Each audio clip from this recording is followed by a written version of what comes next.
Good morning, good evening, good night, wherever you may be watching this transmission. Tis I, Mike Martins, broadcasting from Merritt, British Columbia. And man, do I have a very important, urgent message for you guys. I think it's ABC News, always broadcasting crap from down under. Now, you guys know that I believe that Australia will be the first country in the Commonwealth that will start experiencing the rollout of the social credit score.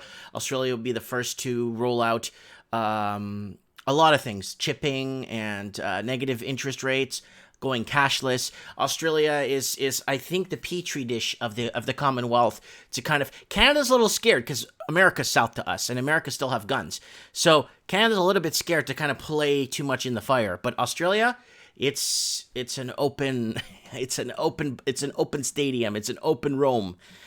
Call for urgent stimulus led by shovel-ready projects as economy loses momentum quite quickly. Now, stimulus, if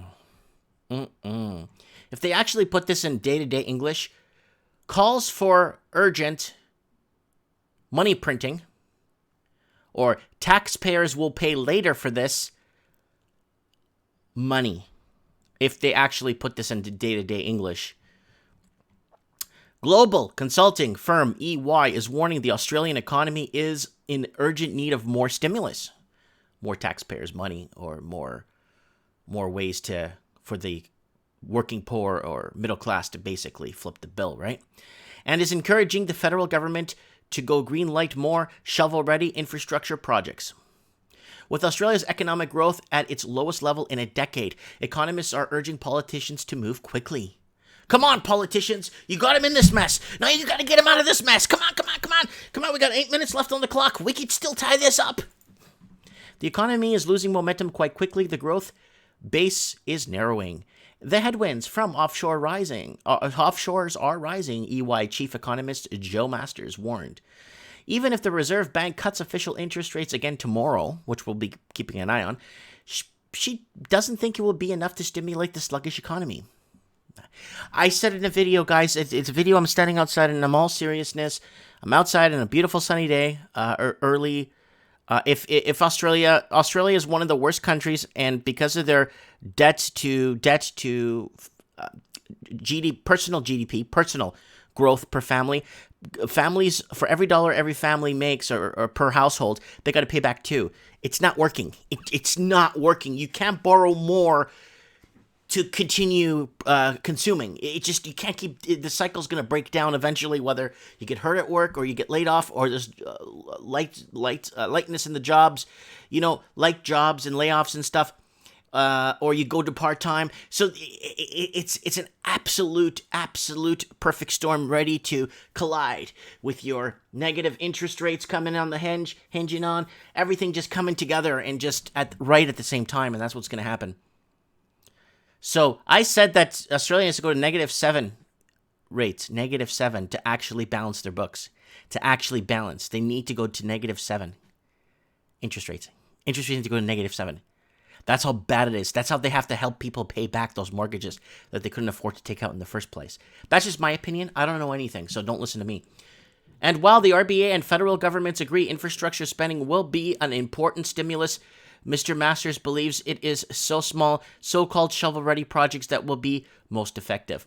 Large infrastructure has quite a long lead time, and while already facing capacity constraints, so we're looking at what else we could do, she said. Why don't you start easing tensions, this is my opinion, on middle class and small businesses. Start giving out more small business grants to Australians. Start actually giving out small business grants to help people get off their butts, become more productive, and, if I had money for a pickup truck, I'll be doing more scrap deliveries. Or if I had money for this, people have ideas. They just need the funds to get them. And you pay it back interest-free, and that money that they start earning from the job, you can start taxing the wages and finding a way to get it to pay back. They'll end up paying the infrastructure back by being a productive member of society, right? EY's models show billions of dollars worth of maintenance and repair work. So billions of dollars worth of maintenance and repair work, that's public sector. That's not private. Unless they contract private sector jobs to do the work. But then it's still the taxpayers paying via the government. So it's got to be private sector work. Like fresh coat of paint on the hospital could create more than 5,000 jobs and inject an extra $800 million into the economy. Wow, that must be some hospital, eh? And I think one of the advantages of small-scale infrastructure maintenance and safety-type infrastructure is not just that it's relatively easy to roll out, but also importantly, you can roll it out in regional areas. And also, it's quite labor-intensive. And of course, creating jobs is very important in the slowdown, she told ABC. But remember, guys, I don't believe in public sector jobs. Private is where it's at. In the statement to ABC, Treasurer Josh pointed out that nearly half of the government's $100 billion infrastructure package would be sent over the next 4 years. And he also said Prime Minister Scott Morrison had written to state and territory leaders work together to look at projects that could be delivered ahead of time. Infrastructure Australia advises all levels of government on how and where to invest. And an executive director of policy and research, Peter Coloncino, has identified one major hurdle for all getting the green light for some projects. New South Wales councils have identified the $2.2 billion local road maintenance blockage so clearly that's a challenge for the New South Wales, he said. A Transport for New South Wales spokesperson told AM the New South Wales government was committing $1 billion to fixing local roads and country bridges over the next 5 years. That's all fine and dandy.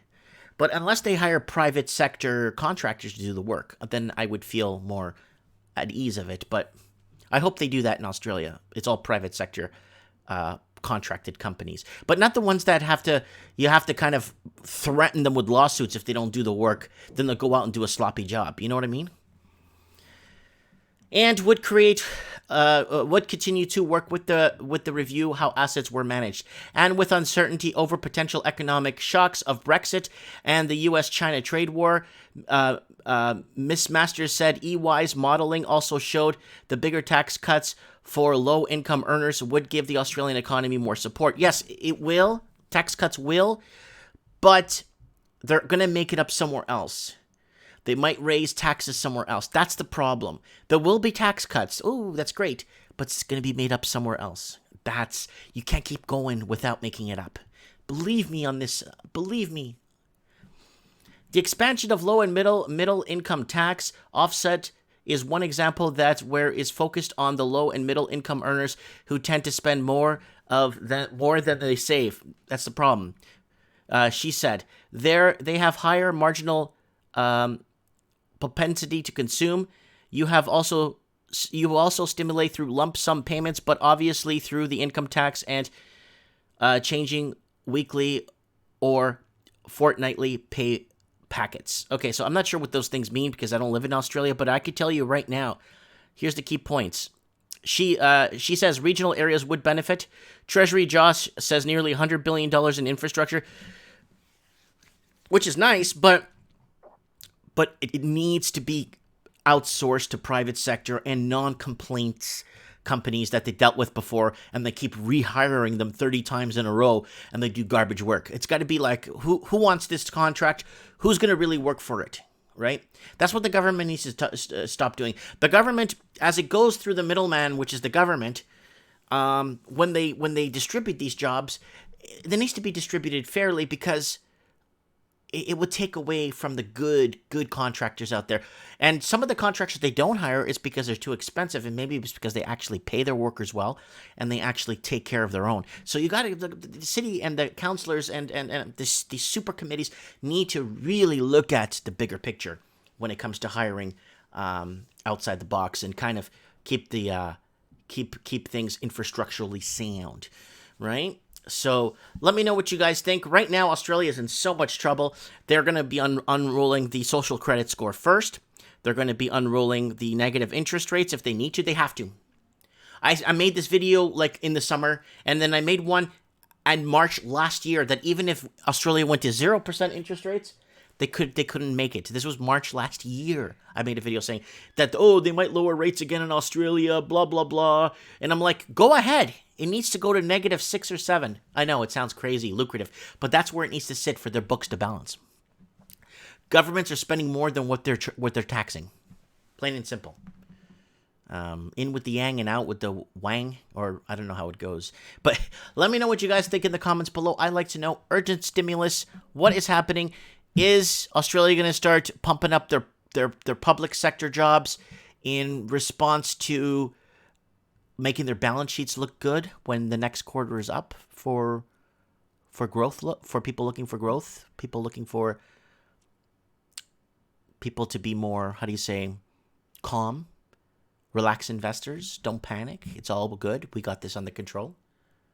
I don't think they do have it under control. Who do you think really has things under control? Comment below. Let me know.